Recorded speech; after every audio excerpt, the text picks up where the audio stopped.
In a previous video, you reused a profile to draw the first two of the three ducks, if you remember. Let's try the same procedure to combine a revolved and an extruded object.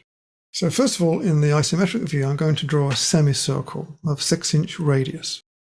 So I'm going to use Place Smart Line, and I'm going to start with arcs, and I'm going to rotate my compass in that direction. I'm going to draw the radius first, which will be 6 inches, so 6 at my keyboard. Data point, drag the arc in that direction, lock it into there, tilde key, back to lines, come back to my starting point. And now I have a closed shape to use as my profile. Now what I want to do is rotate this profile in this direction through 90 degrees to form a quarter spherical end. So let's see what happens here. So I go into my Solid by Rotation tool, but I'm going to do this in the right side window, and you'll see why.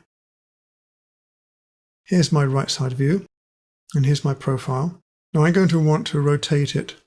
So I'm going to select the profile by data pointing on the whole element, which is not what I need the profile. But it's quite hard to select from the right side view. So one trick is now to come off it and just right click. And I'm left with the actual profile.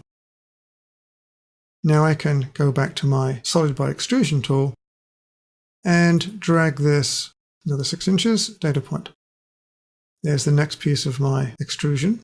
Let's go to the isometric and shade that. So that looks good. Back again. And now we can select this end and mirror. And if we run across and select the midpoint of this line, then I have my extrusion on the far side. Let's check that, and there we go. That's the shape that I wanted. I'm going to undo that though. Back to there. Let's get that back to wireframe.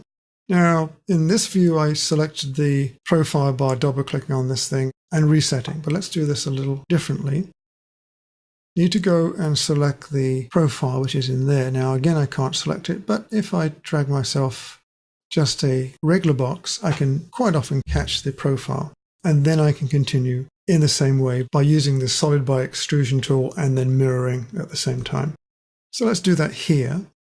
So I'm going to do that, select this, drag this way, 6 inches, we're there, and let's do a mirror.